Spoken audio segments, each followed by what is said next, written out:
But that was literally like the only time I ever got to a point where I was like, wow, I may actually have to get physical here. Imagine that. I got to fight You James slug Marsden. James Marsden.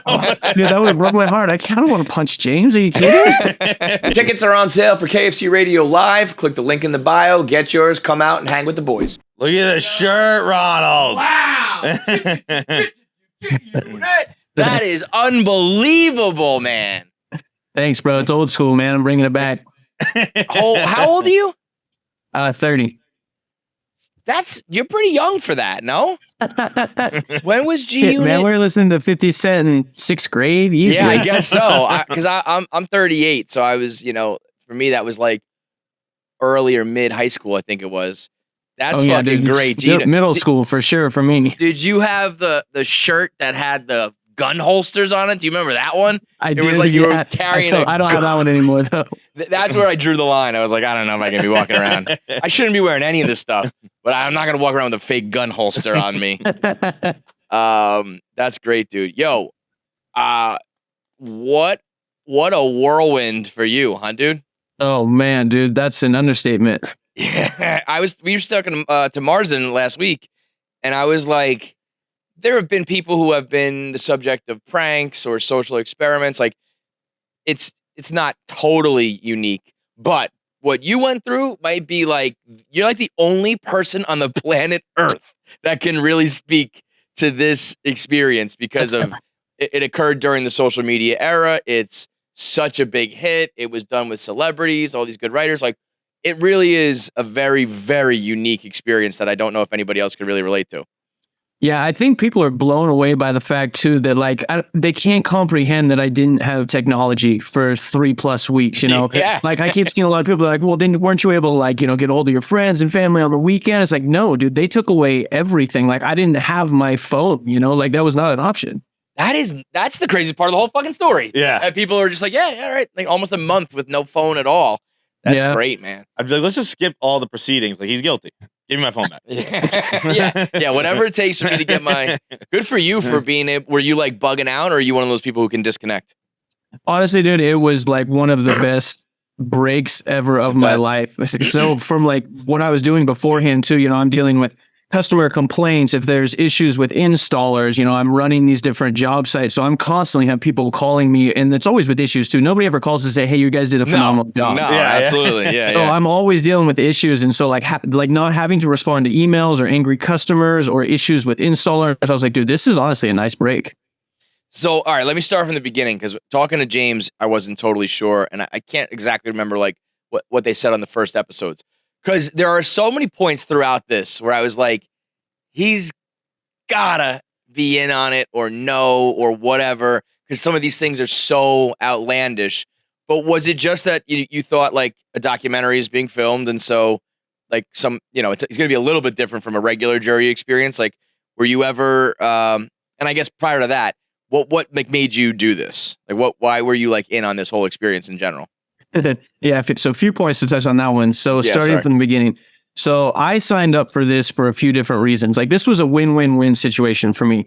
So the advertisement was saying, hey, we're going to pay you money for a couple weeks of your time worth of work. The work is participate on a jury duty. You could have never sat on a jury duty before. That was one of the requirements. So in my eyes, they were going to pay me for this experience I had never had. I was going to get to participate in something I'd never done before. Plus, I was going to be on a documentary. I've never been on camera before. So I was like, yeah, dude, I could check all those boxes. It sounds like a great time. Did you have any like aspirations to be on camera, or you're just like, hey, bucket list sort of thing, can check it off as a regular guy? I got to do some. Yeah, definitely more of a bucket list. Like I never saw myself as like an actor. I'd never have been like, oh, I want to be in Hollywood. That was never really me. And then, so we've argued about this. Like when you guys went on a fucking field trip to the factory, and you're like looking through the mannequins and all that sort of stuff. I was saying, I would think, you never know till you're in the experience. I would say like, I don't think juries are allowed to do this kind of stuff. He was saying that he would just go along with whatever they told you to do and whatever the documentary people were saying to do. I just have no idea. To this day, I don't know that that's something that doesn't happen. I just feel like even having seen it, I don't know. Like I think juries like check out the scene. No, maybe not investigate to the extent you did, but you were kind of getting dragged along. It wasn't your idea to go start snooping around. Yeah. I just feel like the whole thing is like they can't be persuaded one way or the other, and like you're supposed to just like listen to what the lawyers present, all that stuff. But I don't know. Were you ever like skeptical, or did you just be like, yeah, this is what they're telling me to do? No, I wasn't skeptical about the field trip because also too, like having no frame of reference to go off of, I don't know what juries can and can't do. I don't know like if they do normally visit like the place where the incident occurred, because they said too, they're like, well, the defense has requested a site visit, and so we're gonna go check it out. And then, like you said, it wasn't my idea to even start snooping around. If it wasn't for Lonnie taking me upstairs and really pushing me there, I would have never gone up there. I would have just stayed down on the floor. That was never my idea. Even in the moment, it seemed like you were kind of hesitant. Like, I don't know if we should be. I forget exactly what you said, but the feeling I got watching it was like, I don't think he even really wants to be doing this. Yeah, I guess even if I was skeptical about something, I would never have the gall to be like, hang on, I don't think this is how you do it. Yeah. Like I might be like, this is fucking weird, but I would never, especially if I was the only one, I would do. It's funny watching it because I feel like I'm a pretty comparable person to you. And I said, if you ended up being perfect, if there was one other person that would fit this, it's him for sure. Where like, dude, like I just saw where I forget. I'm so bad with names, so I forget everyone's name.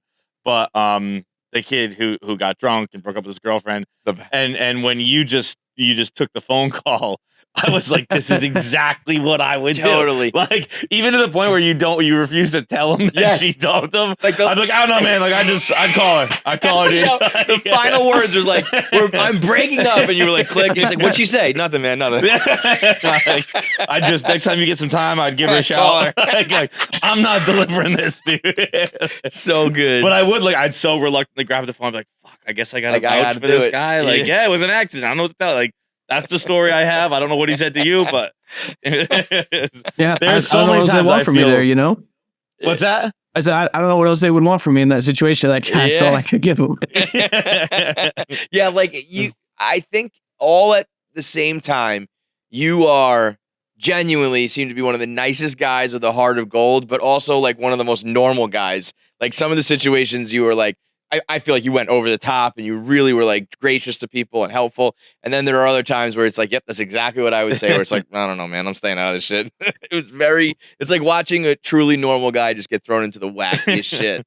Well, but you are so natural on camera that like as normal as you are, you're also pretty abnormal. Like I was watching with my mom. I was home last weekend or the other day.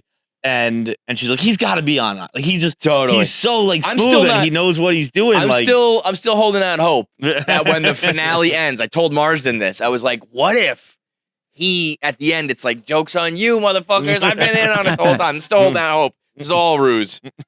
Hey, no spoilers, man. You just have to stick around and find out, I guess. No, well, actually, so we're gonna air this after the final episodes air.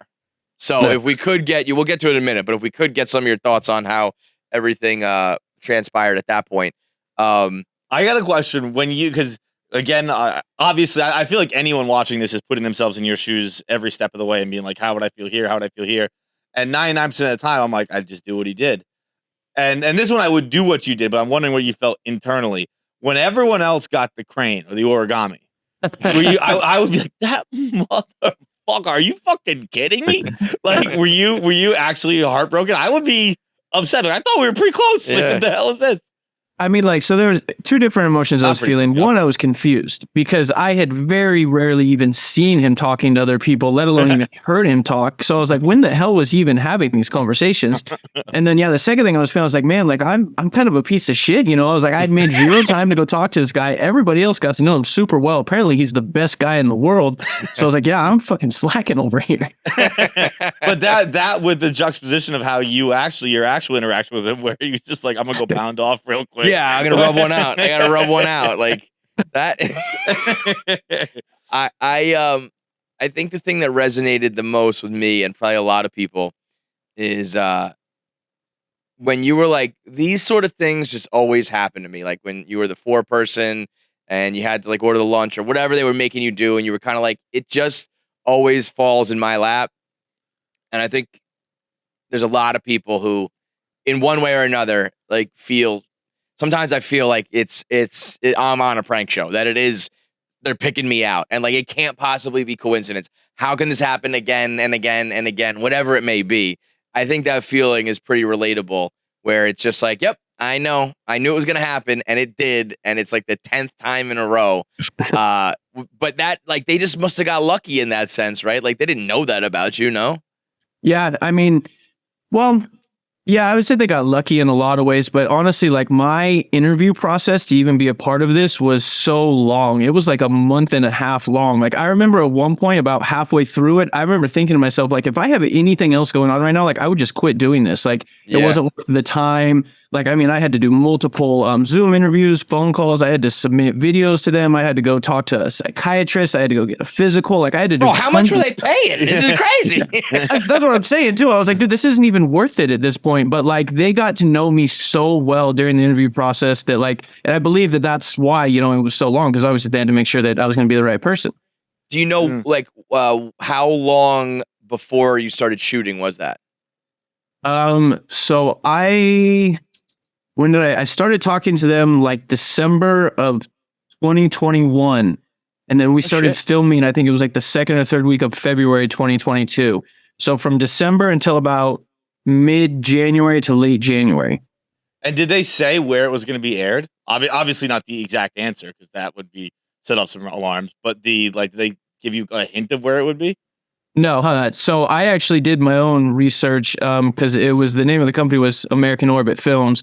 So I did my own research on them, and then I just assumed, like, I don't know, they made it look like it was a very small production. And they also really kind of enforced that during the filming too, because I only ever saw 4 cameras in total. And so there was a lot of downtime. So when we would move to another room, they say, hey, hold on, guys, we got to get all the cameras in here. They have to wheel everything in. They got to get set up. So they really sold it as like, hey, we don't have a lot of equipment. This is kind of a low budget thing. So I truthfully didn't even think it was going to air on anything big. Right. Now, Kevin said something earlier, and then this conversation has me thinking it too. When Kevin asked how much they're paying you, I imagine it can't be an exorbitant fee for a low-key documentary. When you saw it was going to be on Prime, you're like, all right, let's talk turkey. Let's get back to the table. Let's get back to percentages and whatnot, huh? Like, wait, this is a massive hit on Amazon Prime? Wait a minute. Seriously, though. You are, in my opinion, the biggest star in reality TV right now. I hope you're getting your beak wet, bud. Well, I mean, the episode's there, and I know this is going to come out afterwards, but the episode's there this week, so people will see the ending. I'm sure they'll enjoy it. Yeah. But also, too, people are kind of expecting what you guys are saying too. The general consensus online is like, this man better have been paid. Okay.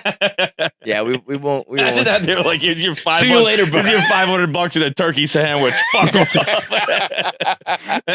Oh man. I mean, but it's funny for them too. Like they couldn't have known. You know, again, to reference Marsden, he was like, I didn't know if this. You know, sometimes you take projects that are hits, sometimes you take projects that are duds. Like he was like, this one was just a little bit unique, and I was doing it for the improv element. You're not thinking for the people who are in on it. They don't know it's going to be an Amazon smash hit. You know, you never knew anything, but they must have been like, who knows? You know? Yeah, and I kind of approached it the same way. Like going into it before I met Marsden, I thought nobody's going to see this thing. This is going to be a super low budget. It's not even in California. Then once I realized that Marsden was going to be a part of it, I was like, okay, you know, maybe a few million people are probably going to see this. But even to this day, like I haven't even really changed my daily life because like you said, I didn't know if this was even going to be anything. So I've kept my day job. I'm still a project manager. You know, I'm still visiting job sites. I had absolutely no idea the reaction this was going to get. So yeah, we got to fix that. You got to quit tomorrow. We're sending you to Hollywood, man. Did you?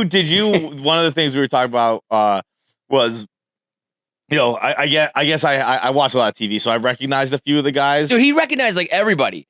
I said you would have been perfect for this, and he was like, "No, I wouldn't, because this person was from New Girl, this person was from Parks and Rec, this person was from this and that." I knew the one, the guy with the girlfriend. Like I recognized him. Otherwise, which one's the guy with the girlfriend? I didn't recognize him. He's from the Sex Lives of College Girls. Oh, right. You talked about that. New. But James was saying that you had mentioned at one point you watched Parks and Rec, so they made that guy pull back, the guy who sent his dick pics to Ann Perkins in the show. And that almost was devastating because that guy is so funny that I wish he got more. He was more involved in it. Would you have noticed that in real time? Oh yeah. If they would have had Kirk continue to be, kind of front center, cracking jokes, like it was only a matter of time before I would have recognized him. Absolutely. Because that's when I fell in love with Ben Schwartz as John Ralphio. And that's what I was telling to James. And then, obviously Kirk overheard that. So he's like, dude, I got to just pull way back before this guy recognized me. He grew out his beard real thick too, as you guys saw. So. Right. What? First of all, let me just say this. You might have done the craziest thing on the whole fucking show, despite the fact that you weren't an actor. You going right to James Marsden's face, being like, I heard that movie was dog shit, is insane. That is insane to do. We've had a lot of guests on this show. Everyone has done the best movie I've ever seen in my life. Yeah, you tell me you were in a movie, amazing, dude. You said right to him, oh yeah, you were in Sonic? That movie sucks. That is nuts. Hey, you gotta keep it real with these Hollywood type, man. You gotta knock them down a peg. Okay, so then going back to the Parks and Rec thing, what was the singular most suspicious moment? Like, did you have... How close were you to ever speaking up or breaking or saying something, and which moment was that, if there is one? Oh, there's multiple, actually. So it's funny that you bring that up. So they have me on camera saying, like, this literally feels like reality TV. That was on day, like, 15, 16, or 17 of being sequestered. That's, like, way towards the end. That's when I was definitely being like, dude, this is just crazy. Like, this can't be real. Yeah. On the third day, it was when we were coming in, right after we got sequestered, and everybody's bringing in their bag, so everybody's got to get checked at the metal detector. When we're coming in there, me and James are standing in line, and one of the security guards is getting fired because of the paparazzi that got let in. And so he's walking out, they're like, hey, dude, where are you going? And he's like, dude, they're letting me go. And so they're calling people on the radio. They're like, oh, hold on, take photos. They're handing, like, Jeannie the camera. They're like, hey, can you get our photos? They're posing with, like, the wands. And I turned to James. I was like, dude, I'm on fucking reality TV right now. I was like, there's no way that this is legitimately happening in this courthouse. And so we get through the line. I check my bags in. James runs into the production room. He's like, dude, you guys, he said he's on reality TV. We got to pull back. So anytime that they would push the envelope too far, they would literally just pump the brakes for the next 5 or 6 hours, and they would do nothing for the rest of the day. So that if I seriously thought, like, hey, this is actually reality TV, I was like, dude, this content sucks. Like, good luck, selling this to anyone. Yeah, that's literally exactly what he said. That specific moment, he said, like, the next 2 days were just like actually a trial about the clothing company. And yeah, I mean, that's crazy for them too, because they're like, all right, well, the next, like, 24 hours, 36 hours, whatever, down the drain for us. It is like one of those, it's such a tightrope walk. Like, are obviously so many places that fuck up, but I was thinking about, like, the best one where it could have been a fuck up, and it was at the not the field trip, but the Margaritaville. If when they were like, that's a white supremacist group, if you were just like, no, I know all of them, that's not one. yeah, you don't want to. No, I've done my research. That's not one. I don't know if it's gonna fly. I don't even know if you saw this, but we sell a lot of stupid T-shirts here, and I had them make me a Jorf shirt, and I was like, either you don't know what it is at all, and you're like, whatever, or you watch the show and you get it's a joke, but you also might watch the show and think I'm making, like, a light of white supremacy. So I don't know if I'm going to wear it out in public just yet, but for the fans who do know it, I'm like, yo, Jorf, here's the Jorf shirt. Man, we should start this thing. They have a couple good ideas. I did see, I don't know who came up with this, but somebody posted this yesterday, and it was the Jorf shirt. And so they turned Jorf into an acronym, and I love it. It says Jury of Ronald's Friends. I was like, that's amazing. That's unreal. That's the one. I should have. That is very funny. Jury of Ronald. Were you, speaking of that, were you afterwards, like, I imagine pretty quickly, in speaking with James, he seemed like it was a pretty focal point for him to make sure, you knew all the time that, like, it wasn't just fucking with you. Was there, when you found out it was a joke, was there, not a joke, whatever you want to call it, a show, was it very quick that they were like, hey, by the way, like, we're all tight still? Like, or were you like, oh, this is fucking sucks, I don't know any of these people? No, honestly, it was instantaneous. I mean, I think everybody really wanted me to know that, like, the connections we made were genuine, because like, as they made the announcement to me, and I'm sitting up in the stand, like as people are coming up and like hugging me and shaking my hand, like they're letting me know immediately that, like, dude, just so you know, like everything that I told you about myself and my past, that was all true. Like everybody was so quick to let me know, like, hey, even though we were putting on a front, and this is something that people don't realize too, was that because they were putting the charade on for so long, they couldn't afford to get caught up in small little lies about something inconsequential. So they would tell me real things about themselves, so that way they wouldn't have to worry about getting caught up. So it's like we genuinely did connect. So like I actually know these people. That's cool that you accept that, because I'm going to stop saying this because we've obviously just had these discussions before. But in TV, that is a thing that like a stereotype or a trope or a trick they use in telling stories. That always pisses me off, like when there's a spy show and it's like everything you've told me was a lie. Like, no, our introduction was a lie, and then everything I told you afterwards was true. Yeah. Like everything else was real. Like it'll happen. The one I always think back of is the Tom Clancy with Chris Pine, where his wife is like Keira Knightley. Yeah, you're not real. It's like everything's a fake. He's like, no, I have a different job than I told you. The rest of it's real. Yeah. Well, but I do think it's a testament to him too, though, because like if whoever they cast was like kind of an asshole or reacted differently to those situations, they would be like, it would have been like, cool, there's a reveal, I'm out of here, fuck this guy. Yeah. So, but it is such an easy thing, because when you think about it, most introductions are fake. If you think about like in bars and stuff like that, front. Like, you're lying. Yeah, the introduction was fake, but the rest of it is actually a connection we have. Right. I like it. On that front, though, do you think you really won that arm wrestling? Dude, I gotta be honest with you, man. I don't think I did. I don't. I mean, I wouldn't blame you, first of all. I know you're a bigger dude, but like James Marsden is fucking chiseled from stone. If he beats you in an arm wrestling match, it's not, it's nothing to be ashamed of, but he wouldn't give it up either. He was like, you'll never know. And he was like winking, and I was like, that motherfucker, he threw it. I know he threw it. He won't tell me either. I've asked him multiple times. I know he threw it. That was one of the great moments too. I mean, if you get a chance to go listen to him speak, it's out now, right? Yeah. It was very interesting, like to hear how like he was like, I was exhausted at the end of every day, because he was like, you're acting the whole time, and you have to like pivot to according to what he does, and the one moment he talked about was and maybe you've heard this, so I don't know, but the scene with the pity party and the birthday party. And he said his role was to tear the whole thing apart, but you had a genuine reaction of like, I feel bad for this dude that he didn't get the part. And so he like, he pulled back, as we've been saying, and didn't do that. Because he was like, because even in that moment, Ronald was still just being like a genuinely nice dude.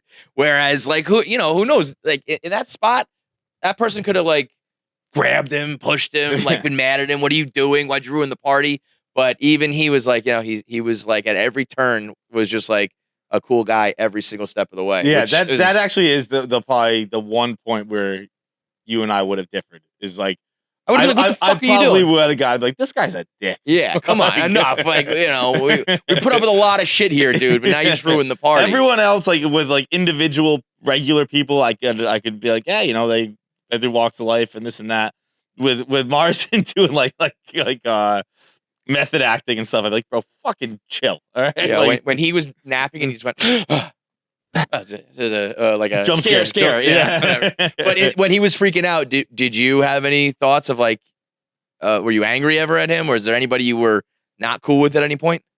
Well, I will say this. The fact that it was James Marsden was actually their saving grace. Because if it would have been any other celebrity that I just would have been just like a fan of, I was like, yeah, they do good work, I would have pulled back like way sooner as well. I wouldn't have wanted anything to do with them. I would have been like, dude, look at this arrogant asshole, like that's what would have been going through my mind. But I love James's roles, especially in Sex Drive. And literally anytime I would be thinking like, oh man, this guy sucks, I would legit think like, oh, but he was so funny in this movie. I was like, that's X we're talking about, man. I was like, he can't be mad at the guy.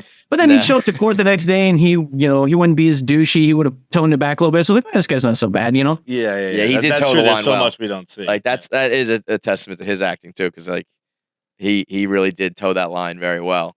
Are you single? Am I allowed to ask that? Is that invasive? I don't know. I've answered this a couple of times. I'd love to answer as many questions as I can, you guys, but what's the world without Enigma? Because I was just thinking, man, you're 6'6", you're a good looking dude, you got clearly a heart of gold, the whole world knows you now. It would probably be a pretty fun time to be Ronald right now. And if it's not, it's probably not a fun time for Ronald's girlfriend. I'm having a good time. We will say that. I'm enjoying myself.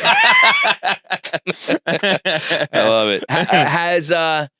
Has anything else like changed in your life? Like, is there at the job site, or are people hitting you up or anything different after becoming Ronald from jury duty?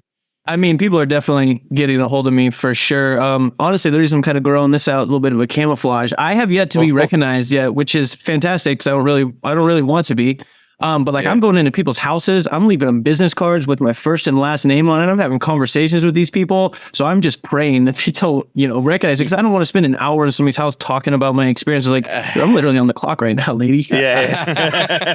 He's like, I don't want to spend an hour talking about my experience, as he sits here for an hour and talks about his experience. That is an interesting thing. James was so adamant in talking to us. He was like, we really wanted to make sure, or at least he wanted to make sure, we didn't make fun, we didn't demean, we didn't embarrass, all that stuff.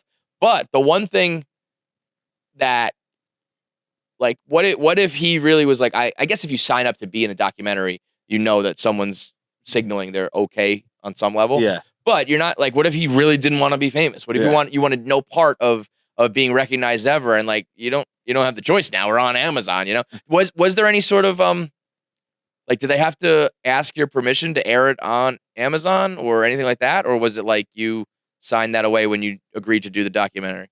Oh, no, I had to sign like a release form because obviously what was pitched to me was not like, obviously it's what was happening, but there was much more that was happening that I wasn't made aware of. So I did have to sign off on that. Once I actually knew what had been, like, after they showed me everything, they showed me all the hidden cameras and everything, like, that's when I signed off on it. Like, let me call my agent that I don't have yet, but I'm going to find one. That must have been a crazy experience, just being taken to all those cameras and being like, God, this was your little fucking time. You kidding me? I guess it seems like you really did have such a nice cast of actors, and I'm sure the producers and whoever were great too. But even if all that, I would still feel like such an asshole. Like, I don't like getting got, once, let alone for like a month straight. Like, I'd be going through my head like, oh, I fell for that. I believe this and that. I wouldn't be thinking what I fell for. I'd be thinking about what I said in that corner. Yeah, did you ever say anything that, like, because, you are having real conversations and you're not thinking I guess you are kind of aware you're on camera, but was there anything you were worried about? Not really, because truthfully, I did censor myself because I knew that I was going to be on camera. And I mean, you can tell when I know when I'm on camera and when I'm not by the way that I'm talking. It's very obvious. But no, anytime I knew that I was on camera, I made sure to censor myself. It's the world we live in nowadays. Like, everyone can take things so wrong so quickly. There's some words that I used to use that are no longer fly nowadays, so I made sure to censor myself. Was there anything on the exact opposite side of the coin? Was there anything where you're like, oh, people are gonna love that I said that? Like, we're like, oh, I look like a fucking good dude there. I mean, the two things that stick in my mind are, I mean, obviously everybody loves it. It's the Bug's Life with Todd. I knew people were gonna love that. One of the genuinely nicest things anybody's ever done. That almost felt like, I'm trying to become Prince Charming. Like, I know America's watching. Let me be the nicest dude ever. I mean, I will say this though. So a lot of people are asking, they're like, dude, did you just randomly think of that? Like, how did you even make that connection? And I actually asked production this to see if this was a coincidence. But when we showed up to the hotel, because we were sequestered, production's like, hey, we feel bad. Is there anything we can do to make your guys' stay more enjoyable? Make us a list of DVDs, books, things you want. We'll run it by the court and see if we can get it for you. They already had DVDs in the hotel room, and A Bug's Life just happened to be in my room. And I asked everybody from production, I was like, hey, was that planted there as like a test to see if I would do this? And like, nope, that was literally just a coincidence. And I just pieced it together. Wow. That's crazy. Even better. My favorite part, I think, was when Mekki is his name on the show? Noah is his name on the show. Okay, I wasn't sure. So when Noah is talking about the other girl on the jury, and you're like, like clearly she wants to hook up with you, dude, or whatever it was. Like, I think she's interested in having sex with you or whatever. It was just so funny watching you, like, again, being like a normal guy trying to talk to these like wackos and being like, you know what's going on here, right, dude? I mean, the chance was like, I'm never going to forget that. That I cannot imagine if I thought I was seeing that in real life, what I would do. I guess if you don't have your phone, you can't be like, yo, guys, I just saw this guy today trying to sit down on his, crutch pants. That was, what was the silliest, like craziest thing they did? Oh, the silliest? Like the one where you were like, what the fuck is this? It was probably the chair pants, honestly. Yeah. And it was the timing of that one as well too, because it was right after I showed Todd A Bug's Life, and so I was like, oh shit, like plan backfire. Like now he's overly confident and he's thinking that he can just bring all of his inventions to the courtroom. And I was like, that's not at all what I was trying to do. I was like, shit, I too much confidence in him. Maple. That was good. Another good one too is that like the episodes that just aired, where I think they like made you come back for a second day or whatever, and Barb was like, how'd you know that was gonna happen? And he was like, you're like, because look around, this has been happening for weeks now, like, because something always happens. What are you talking about, Barb? I mean, you have to be at your wit's end by 3 weeks of that. Oh yeah, and I mean that's why I said it when we were in that interview room too, because I was like, literally every single day, and even if it's only for 10, 15 minutes, I was like, something always comes up, and that's what I was really starting to be like, dude, this can't be real. Like, it can't be real. Yeah, but man, if there's one thing I've learned, like, sometimes life is crazier than fiction, where it's like, sometimes we get it a lot. Oh, that story's fake, or like that couldn't have possibly happened when we're talking on the podcast. And it's like, if I was making this up, it would be even crazier. But, I don't know, some of that, chair pants and whatnot, I would have to just be like, what the I've had that happen once. I was really young, and we were talking on this earlier, how things always just happen to you and yada yada. And I was really young, and I was on a train in Boston. I was on a T with my aunt, and she was explaining to me how things always happen to her. And I thought it was like, I started to think maybe it was like a familial thing. Like we have this connection. Yeah, it's like in our genes. And I was like, oh, and again, I was a kid. I was probably like in the tennis range. And I was like, oh, I get the same thing happens to me. And she's like, no, you don't understand. Weird things happen to me. And I was like, no, you don't understand. Like crazy people are gravitated to me. And I'm like this fucking kid. And she said, we're going back and forth. She's like, no, it's me. And as this is happening, a little person dressed as a garden gnome, like had like the blue jacket and the red hat, comes up to me and just starts going, nee, nee, nee. And I was like, you fucking see, Mary? That happens to me. Weird things happen to me.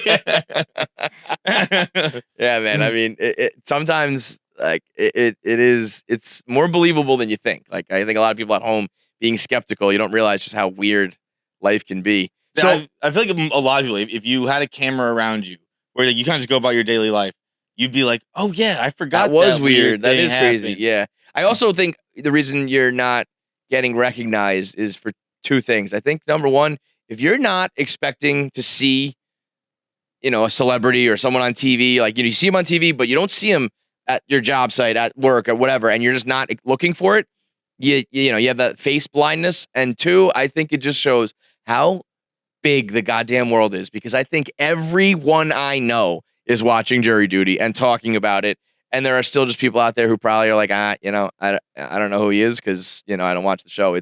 But I also think this is going to gain more steam as we go the next couple weeks. I would imagine it's only going to snowball from here. You don't like it. You don't like the fame. You don't like to be recognized. I mean, I wouldn't say I don't like it because it hasn't happened yet, so I don't really know what it's like. Yeah, I guess so. But right. it's more of like I don't want to get recognized at like a job site, because I literally just don't have time to stick around at one job site. Like I literally got to bounce around. So that's really all I'm trying to alleviate, essentially. In my day-to-day life, yeah, I'm sure it'd probably be great. Is there any thought of like doing entertainment now, like professionally? I mean, I'm definitely not opposed to it. If you would have asked me this, where the hell? Oh, sorry, was that you guys? Yeah. Sorry, good. if you would have asked me that before the show, I resounding no. Like I have zero interest, don't really want to do it. But I've had such a phenomenal experience with this. And then not to mention just like everyone I was surrounded by was so great. So I was given a great introduction to this world and this industry. So I'm not opposed to continuing it by any means. I'm telling you, man, I think Marsden was saying you're going to be the next Bachelor. Like there is a window for you right now. I don't know exactly what it is, whether it's another reality show or a role in a movie or something like a buddy or a bit role or whatever. I think you're like one of the most lovable, likable. You're tall, the good looking. Like, I mean, you are the prototype, man. I strike while the iron's hot. Well, thank you. Yeah, I'm trying to get in South Park's new movie. They're making it with Kendrick Lamar, man. That'd be awesome. That would be a dream come true. Matt, you hear the man? Let's go. Oh, yeah. I feel like South Park could do an episode about this. Yeah. Oh man, if they could roast me on an episode, I could die, dude. That would be so funny. Please, Massa and Trey Parker, roast me. Please. Have you heard of the show The Push? I don't think so. No. It's a Netflix show, and it's comparable. It's not. Well, it's an extreme version of the social experiment thing. It's one person who doesn't know that everyone else is an actor. Only it's not done in fun. It's done very mean. And what they do is they set this cocktail party where they convince this person who is working as a waiter, and that's the person who's in the dark about the whole thing. They convince them that they fed someone with a food allergy the wrong thing, and they killed that person. And that person's very important and I forget all of this. It's a whole elaborate setup. But ultimately, listen, it gets crazier. The person that can catch them and expose them is upstairs later in the episode, I think it's like a 1 hour and a half type show. And they're upstairs on the roof smoking a cigarette on their break. And they're like, the whole thing has been set up to this moment to get them to, as the title of the show suggests, push them. And they did it with a bunch of different people. And some people, the person who's the focal point of the show, did not do it. But at the end, they start revealing that they did it a bunch of times, and a bunch of people actually did push the guy off the roof. He was connected to bungees, and there's a net below hand. But they didn't know that in that moment. They pushed a fucking person off the roof. Yeah. And then they're just showing their faces like, yeah, this is the guy. This guy pushed him. That girl pushed him. And they're like, oh my God, that's crazy. It's like, that was attempted murder in my mind. You should go to jail. And then, but they had to sign it away like you did. And I'm just thinking, like, in your position as a go with the flow guy, as we've seen so far, there's no chance you'd push somebody, right? Absolutely not. I mean, it's like, first of all, like you said, attempted murder. I'm not trying to go to prison, like, come on, you're out of your mind. What would have been the line, like, if, like, trying to think of some scenario. I mean, you're a rational human, it seems like, so anything violent, I guess you would have said no to. But I wonder if was there anything that you got, like, looking back on it, you were like, oh, they were trying to make me do this, but I said no to it. Was there anything that you vetoed without, in hindsight, that you were vetoing? No, not really. I would say the closest I ever got to essentially like breaking, if you will, was the part day. Because the only thing that I was worried about was when James flipped the cake, I didn't see what happened because I was like tying a balloon to something. I just wasn't looking. So I truthfully didn't know what happened. So I heard this commotion. I look up. He's puffed his chest out. He's got his arms open, and he's talking to or yelling at Jeannie. So the only thing in my mind is that, like, I don't want to get physical, but if he comes after Jeannie, I was like, I'm gonna have to fucking step in between him. But that was literally like the only time I ever got to a point where I was like, wow, I may actually have to get physical here. Imagine that. I got to fight James Marsden. Dude, that would rub my heart. I kind of want to punch James. Are you kidding? All right, so they so we'll air this all after the finale. So they reveal to you that it is what do you describe it as? It's not a prank. It's an experiment, a show. Like, how do you even describe this to people? Yeah. So just going back to what you guys were saying earlier about how, like, if I was a different person, this was a completely different show. I feel like if I would have responded poorly to these incidences, it would have felt like a prank show, because then you guys would have been laughing at me because I was acting like a jackass in that sense. to me, this isn't a prank show because it was the exact opposite of that. It's like we're laughing at all these crazy, wacky characters. Mm-hmm. So to me, it was more of like a moral obstacle course, if you will. So it's like they were setting me up with all these situations, and like, was I going to be a good person? Was I going to choose correctly, or do I take the easy route and just blow them off? Or, you know, and if I take obviously the easy route, again, it's a completely different show. It feels like you're laughing at me as opposed to at these other people. So a moral obstacle course is the best way I can describe it. It's a choose your own adventure. Yeah. They just happen to get like the nicest guy in America. Right. That's a very good answer. That's such a good answer. It feels like my guy's doing real well and got himself a PR team. Honestly, the PR people actually complimented me on that one. So that was mean, so baby. I mean, you're smart on top of it too. You're going places, kid. You're going places in this business. So they reveal to you it's a moral obstacle course. That first moment, what goes through your head? Were you like confused? Did you not believe it? Were you like, what did they need to how did they pointed to all the cameramen and everything? Like, did you buy it right away that you understood you were being pranked or whatever? So on the day of the reveal, I think you can see it in my face, like is disbelief at first, you know, because like, how am I supposed to believe that my entire world for the last 3.5 weeks was fake? Because it was, again, this wasn't just the courtroom that was fake. It was the hotel room that was put up. And, you know, Margaritaville was rented out. Everywhere we went, you know, there were hidden cameras. Everyone involved was an actor.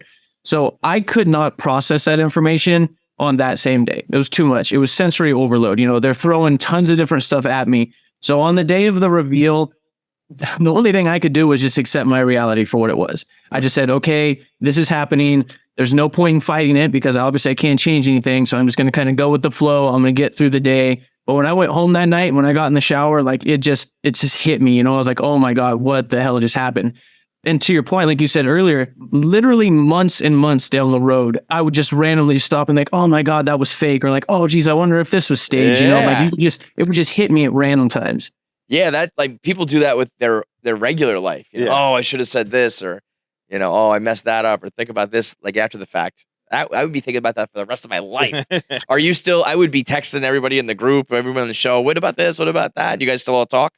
Oh, absolutely, dude. I love everyone involved in this, and when I say everyone, that goes so much further beyond than just the cast that everybody saw. I'm talking about Jennifer, the lady who mic'd me up every day. I'm talking about your audio technicians, your engineers, or whatever their name or their title is. I'm talking about the cameraman, J-Mac, Chris Darnell, Parker. These are people I interacted with every single day, dude. This all guy's of them are phenomenal. Dude, love them. You're a government plant. This guy is too good, man. It's too good to be true. Humanity. Yo, I just hope we don't find out he's like a serial killer with bodies in your basement or something. Right now, you're too good on paper, man. That would be awful if you end up getting the celebrity and you're like, damn, they're gonna find out about. Could you imagine that? If they're like, surprise! This is really throwing off my killing. I was supposed to murder someone again. Any favors, guys. So they took care of you in the end? Oh yeah, absolutely. Yeah. I'm not mad about anything. I wouldn't change a thing. Is that in the show though, or is that off camera? Oh no, yeah, it's in the show. Absolutely. Okay. So they give you like a prize almost at the end. Wait, so have you guys not seen the screeners then, I take it? No, we didn't get. I don't think we got. Did we get screeners? Sorry, I didn't know. We got screeners that have the finale? Yeah, it happens in the finale. I just didn't know. I've been watching along like in regular time. So gotcha. All right, well, we will talk about what do they give you in the end? So it's 100,000. There you go. You know, that's a nice chunk of change. But I think now seeing how viral this thing goes, you going back to the table? Yeah. I don't think it was a negotiation. Some royalties, something like that. Yeah. It reminds me of the scene in 30 Rock when Kenneth, who is the page, and he like kind of slow plays a negotiation, and Jack Donaghy leans over to him and goes, "You got your foot up there. Snap it off." And he goes, and I'll take 5% on the back end. That's a good chunk of money, and I think the way that you're handling everything, I could see people want to work with you again, and there's more opportunities and all that. Like that's got to be great though. Did you respond to a Craigslist ad or whatever it was to be on a jury duty documentary, and then you get 100 G's. Yeah. Like that's a nice little chunk of cash you probably did not expect to come your way. And if you were upset about like things being fake for 3 weeks, like, okay, yeah, we're good. 3 weeks of work for 100K, I'll take it, man. No, that definitely smoothed over a lot of things for sure. Maybe the reveal when they told me that, I was like, even if I was mad, like you said, I was like, well, they just paid me $100 grand, so am I really that mad? You know? Yeah. No, it's tax day. I think it was 10. Oh, dude, fucking tax. No, trust me, I'm alright. Ugh. Fucking California. Now that I'm remembering, I think it was 10,000 they gave. $9,999. $1 below. Yeah, man, I really think that I hope you do more, or even, this day and age, it's wild. Like when I first reached out to you, I think you had like a couple thousand followers on Instagram, and I don't know what it is now, but every time I went back to like DM, like the number just kept growing. And it's one of those things nowadays where it's almost like, I hope there is another reality show or like I said, a role somewhere. But you could also just like be you and have like a whole new life as far as being a personality on the internet now. Have you thought about just like go to my Instagram and everybody follow me and, I don't know, find your niche that way? Or is it more formal Hollywood type work? I mean, I'm figuring that out right now. How do I want to word this? I like what I currently do because I'm good at it. And I've been doing it for 13 years. I've been doing this for a long time. I'm not in love with what I do. So that's why I'm not opposed to a career change or any other opportunity that comes from this. But if nothing does come from this, like I said, I'm very content with where I'm at. So I wouldn't be heartbroken if nothing happened. But I'm currently figuring that out right now, the way I'm going to approach this and leverage this. Yeah. I mean, it's like too big and it was too funny and too like there's nobody who doesn't like it. I feel like you either know if you don't know about it, you don't know about it.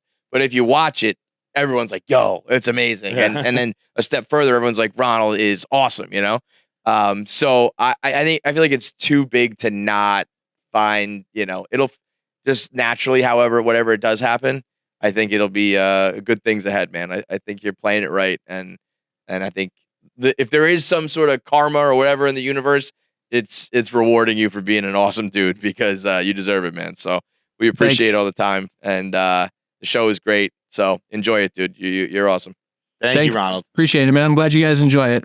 Absolutely. Appreciate you, man. Thank you very Stay in much, touch, man. Have a good one. Yep, absolutely. Take it easy, guys. Thanks for having me on. All right, big thanks for watching. If you made it through this whole episode, that means you should be subscribed. There's so many of you out there who watch and don't subscribe, so make sure you are a KFC Radio subscriber. Make sure you get all the content when it drops. Click that button now. I have 9 fingers. I'm still subscribed. It's that easy.